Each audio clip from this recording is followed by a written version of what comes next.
All right, last video of the day. I just wanted to deliver my 7.4 lesson I did in class yesterday, somewhat to you all.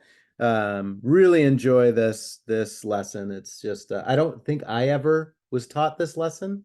It's a cool, just way to apply periodic motion to anything you've learned about in the past. So, but one thing it requires, a heads up on 7.4, is that you have to be strong on exponential equations. So I wanted to start with just a little reminder of this. So I'm displaying these. I want you to try these and pause your video to try them. I'll go over the solutions, but I think it'd be effective for you to kind of remember what you know and what you don't. So I personally, since moving to Seattle, where there were never rabbits in the Central District, now see rabbits every day. So just why the reason for the context for this problem. Write an equation R of t, where t is in months for a rabbit population that increases 2% per month, starting with 60 rabbits. Question 2, write an equation C of t, where t is in months for a carrot population that decreases, this should be a S, not a D, by 0.8% per month, starting with 60,000 carrots. And using your equations, when will the population of rabbits equal the population of carrots? Pause your video, try those, go.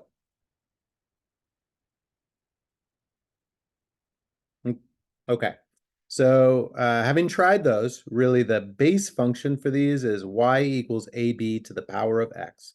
So x is the variable in the exponent. A is the initial value, the starting amount, and B, I refer to as the growth or decay factor. When it's growth, the rate is positive and building on top of 1 or adding to 1. And when it's decay, the rate is negative and subtracting from 1. So for the first problem, the rabbit population starts at 60 and grows by 2%. So that would show up in your equation as 60 times 1.02 to the power of t. And I just wrote in, that's where the 1.02 came from. Really thinking of when you multiply by 1, nothing happens. So multiplying by numbers larger than 1, you start to see that exponential growth. And if you subtract from 1, you start to see decay. And that relates to the second problem, which is about these initial value of 60,000 carrots. The number that shows up for B in that equation would be 0.992. And you'd get by doing 1 minus 0.008, which is where that 0.992. This third question, I'm just going to show you the answer. I'm not going to go over it. Writing these equations is what you need to do in 7.4, so I want to focus on those and not spend any time here with that. But if you're curious, you can use logarithms to solve this, and it works out to be about 348 months, so really close to 30 years for the carrot population to equal the rabbit population. Okay. Moving on to the 7.4 stuff. So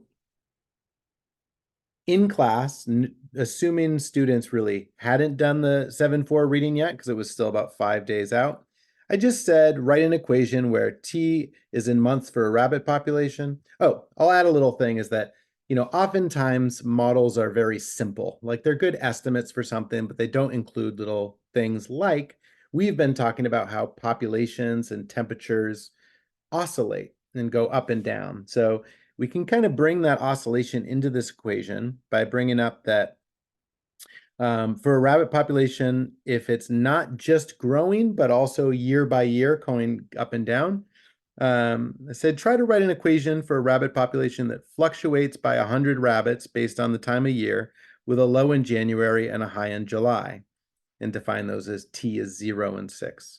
And also increases by 2% per month, starting with 60 rabbits. And I reminded everybody that we had written that formula already.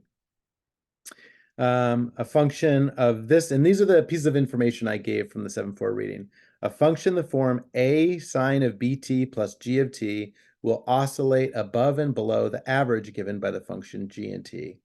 And this drawing really illustrates that if you can have an exponential equation like this and sort of just add a sinusoidal function to it such that it builds in that up and down, above and below, with an exponential curve acting as a midline. And that would be a sine of bt plus a times b to the t. And we've already developed this part. So pause your video and try to see if you can figure out what a sine of bt would be in this scenario where we're talking about over the course of a year, 100 rabbits between the max and the min. Pause your video, try that.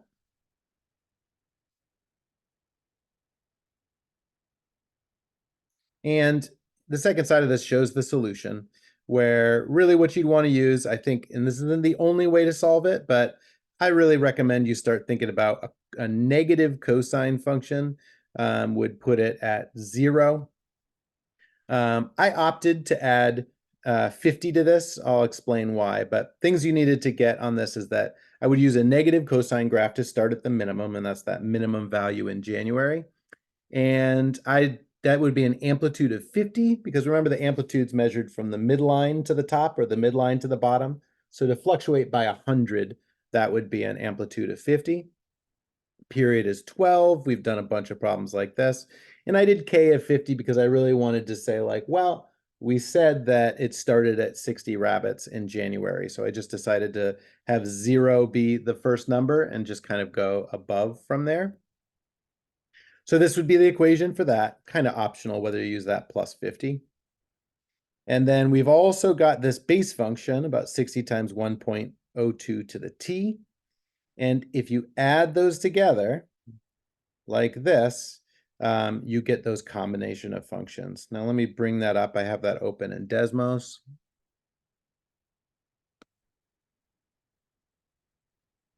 And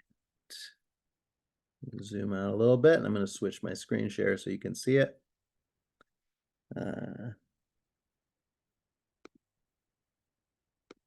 Yeah, so this is what happens. Basically, notice that it kind of is glued to that exponential line, but it allows for that increase of 100 rabbits and returning back to a low point in January every year. 12 months, 24 months, 36 months is where those lows keep getting hit.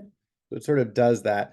I didn't notice that it didn't really put it at the midline because I decided I really wanted to preserve this start with 60 rabbits. See down in this lower corner, that 0, 60 is the first point on the green graph. And by the way, the red graph is just to show you the original function, but kind of cool that we can now make these sine curves go back and forth over something else.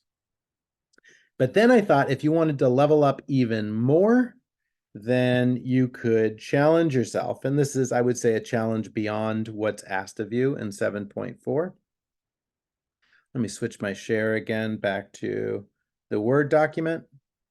That if you wanted to, you could try this next one that says, well, you know, the thing about that fluctuation of 100 rabbits is that might look like a lot in the beginning, but once you zoom out and see over time, once the rabbit population is, say, at like 10,000, 100,000, it's going to oscillate by more than 100 rabbits.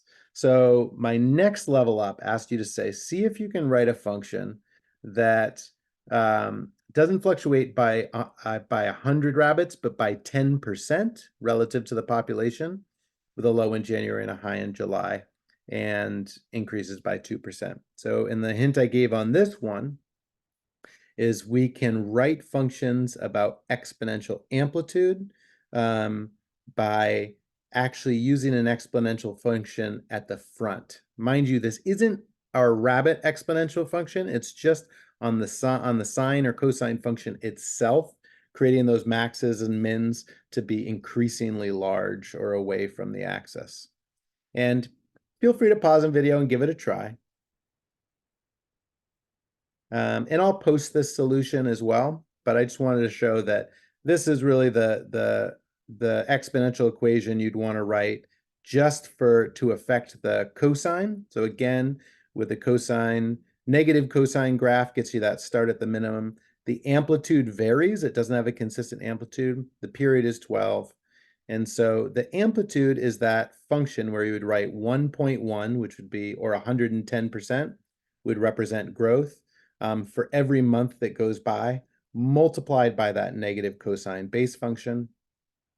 And if you combine that with the 60 rabbits, the original function we've written for that, you end up getting this function those two added together will create it that oscillation above and below is getting larger to reflect the larger population of rabbits. You'd probably also expect a larger number of rabbits oscillating through the year. Anyway, I hope you enjoyed this. Again, this last question was more than I need, but I just thought now that we're getting better at writing more realistic equations that more accurately model real world functions, then why not just go to that next level?